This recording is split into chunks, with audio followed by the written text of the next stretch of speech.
कौन जीत रहा है यूपी? सबसे सटीक एग्जिट पोल 7 मार्च शाम 6 बजे से लगातार सिर्फ यूपी तक पर। नमस्कार, मैं हूं राम किंकर सिंह। दिल्ली तक की खास पेशकश में आपका स्वागत है। एक बहुत ही खास खबर आपके सामने लेकर आया हूं, वो ये कि दरअसल दिल्ली बीजेपी के मनोनीत पार्षद ने साफ तौर पर इस बात की मांग कर दी सदन की चर्चा में, स्टैंडिंग कमेटी की चर्चा में, कि चुनाव टाले जाएं और साथ ही साथ तीनों निगमों को एक किया जाए। 2012 में कांग्रेस ने की थी कि जो निगमों को एक कर दिया गया, उसे सुधारने का, निगमों को एक करके 3 भाग कर दिया, तो उसे सुधारने का समय आ गया है। और जिस तरीके से एक कमिश्नर साहब होते थे, उनका ऑफिस बैरर कम होता था, उसके बाद में अब 3 निगम हो गई, उनका ऑफिस बैरर भी बढ़ गया, और भी बहुत सारे जो जनता के नुमाइंदे आते हैं चुन के, उनका भी ऑफिस दिया जाता है। तो ये जो निगम को 3 फाड़ करके एमसीडी को जो हटे हाल कहूंगा मैं, तो क्योंकि साउथ की हालत बड़ी अच्छी है। वहाँ पर जो मालवीय नगर आता है या ग्रेटर कैलाश आता है, हमारे में अगर उत्तरी दिल्ली नगर निगम में देखें तो ग्रामीण पृष्ठभूमि के गांव भी आते हैं। तो इस निगमों का मैटर को, जो अगर तीनों निगमों को एक करने के लिए, मेरी तो अपनी पर्सनल राय ये है कि निगमों को एक कर दिया जाए, जिससे जो हमारे निगमों में परेशानी है। बात आती है, लोग कहते हैं निगम काम नहीं कर रहा। अरे निगम काम कर रहा है, लेकिन निगम को पैसा मिले तो काम करे ना जी।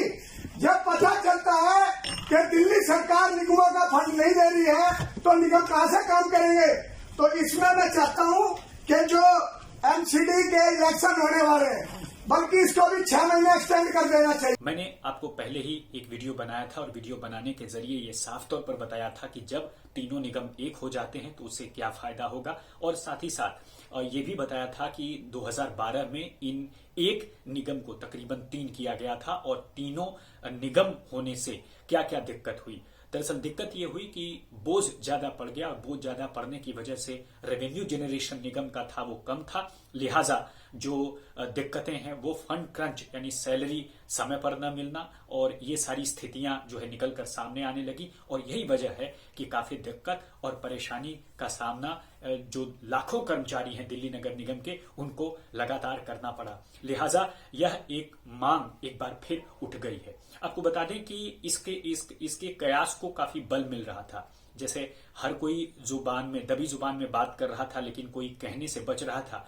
लेकिन विजेंद्र यादव ने हिम्मत की और साफ तौर पर यह स्टैंडिंग कमेटी में इस बाबत जो है चर्चा उठा दी, मांग कर दी। लेकिन इन सब के बीच स्टैंडिंग कमेटी के जो चेयरमैन जोगीराम जैन हैं, उन्होंने साफ तौर पर कहा ये सबके मन में है, ये सभी जानते हैं, और एक तरह से उन्होंने इस बात की सहमति दी। तो ऐसे में जो संकेत मिल रहे हैं, क्या दिल्ली नगर निगम जो कि 3 है इस वक्त, उनको एक कर दिया जाएगा? और क्या जो है एक करने के साथ ही जो असर सबसे बड़ा होगा वो ये कि जो संभावित चुनाव है अप्रैल के महीने में दिल्ली नगर निगम का, वो टल जाएगा। अगर चुनाव टलता है, इस स्थिति में तकरीबन 6 महीने चुनाव टलेगा। अब क्या होगा? क्योंकि दिल्ली का जो राज्य निर्वाचन आयोग है वो पहले ही रोटेशन कर चुका है, और एमसीडी में कुल 272 वार्ड में जो रोटेशन हुआ था वह हर एक एमसीडी में आने वाले वार्ड की संख्या के आधार पर हुआ था। जैसे साउथ और नॉर्थ एमसीडी में 104 वार्ड हैं, तो 104 वार्ड के आधार पर उसका रोटेशन किया गया।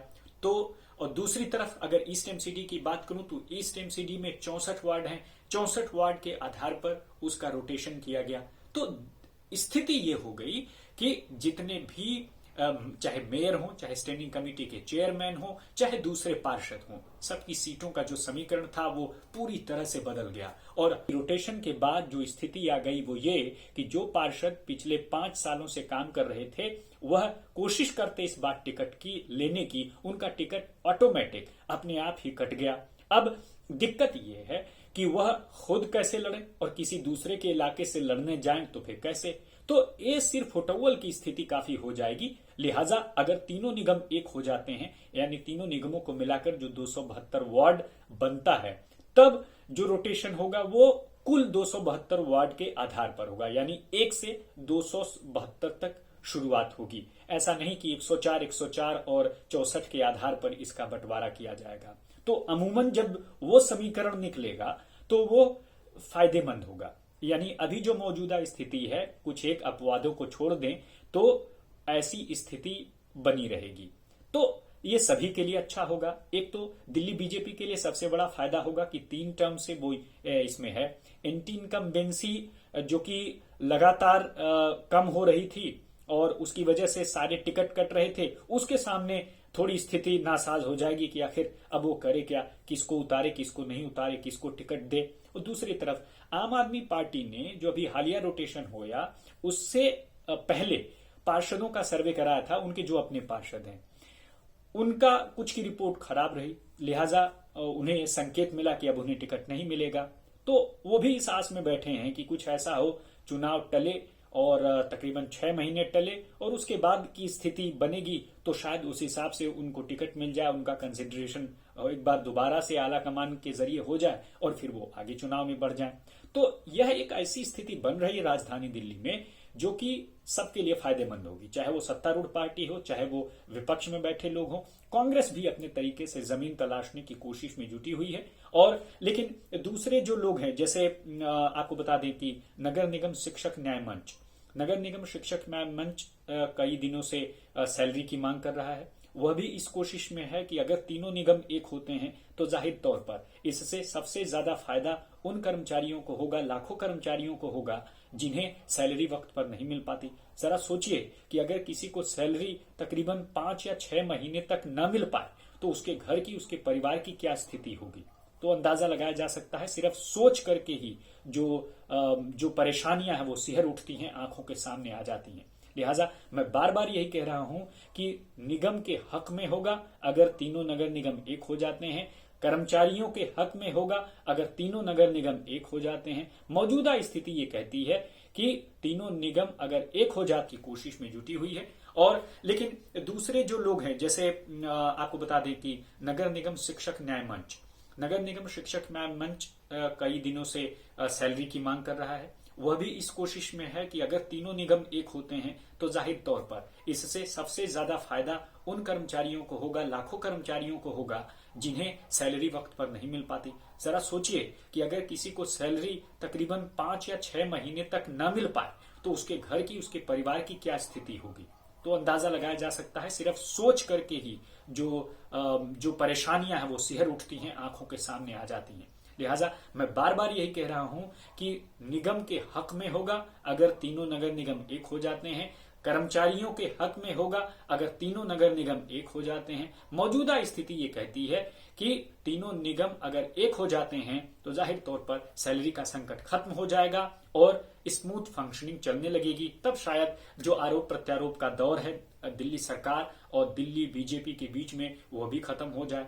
लेकिन ये सब कुछ तब होगा जब MHA यानी गृह मंत्रालय चाहेगा और उसके बाबत एक नोटिफिकेशन होगा और तब ये स्थिति बन सकती है। आपको बता दें कि ये कोई नई चीज नहीं है। इससे पहले भी मुझे जो याद आता है कि 1-2 मौकों पर दिल्ली नगर निगम को भंग किया गया था और चुनाव भी टाले गए थे। तो ऐसे में क्या वही स्थिति बनती दिख रही है जो पिछले बार की है। ये वो संकेत हैं जिन्हें मैं पकड़कर आप तक ये पहुंचा रहा हूं और बताने की कोशिश कर रहा हूं कि ऐसा हो सकता है और आने वाले दिनों में इस तरह की स्थितियां बन सकती हैं। और ये भी सच है कि ऐसा नहीं हो सकता है, लेकिन इतना जरूर है जो सियासी तापमान है वो राजधानी दिल्ली में बहुत तेजी से बढ़ रहा है।